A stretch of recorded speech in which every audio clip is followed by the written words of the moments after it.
বিবাহপাশত আবদ্ধ হ'বলৈ ওলাইছে অসমৰ জনপ্ৰিয় কণ্ঠশিল্পী শতাব্দী বৰা। হয় বন্ধু বান্ধৱীসকল, কণ্ঠশিল্পী জুবিন গাৰ্গৰ সৈতে মঞ্চত একেলগে গীত পৰিৱেশন কৰা শতাব্দী বৰাক হয়তো আপোনালোকে সকলোৱে চিনি পায়।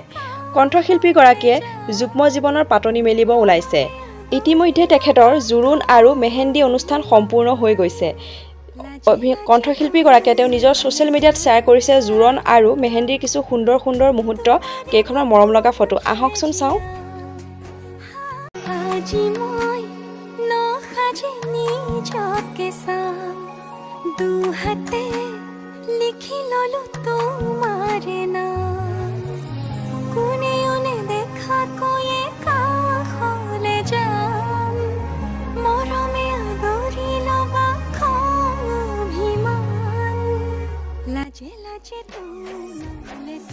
কইনা সাজত শতাব্দী বৰাক সঁচাকৈ খুবেই মৰম লাগিছে আৰু আমাৰ চেনেলৰ তৰফৰ পৰা তেওঁ অলেখ শুভকামনা জ্ঞাপন কৰিলোঁ আৰু লগতে সুখময় হওক তেওঁলোকৰ যুগ্ম জীৱন, তাকে ভগৱানৰ ওচৰত প্ৰাৰ্থনা কৰিলোঁ। ভিডিঅ'টো চাই যদি ভাল লাগিলে ভিডিঅ'টো প্লিজ লাইক কৰিব, কমেণ্ট কৰিব, শ্বেয়াৰ কৰিবলৈ নাপাহৰিব।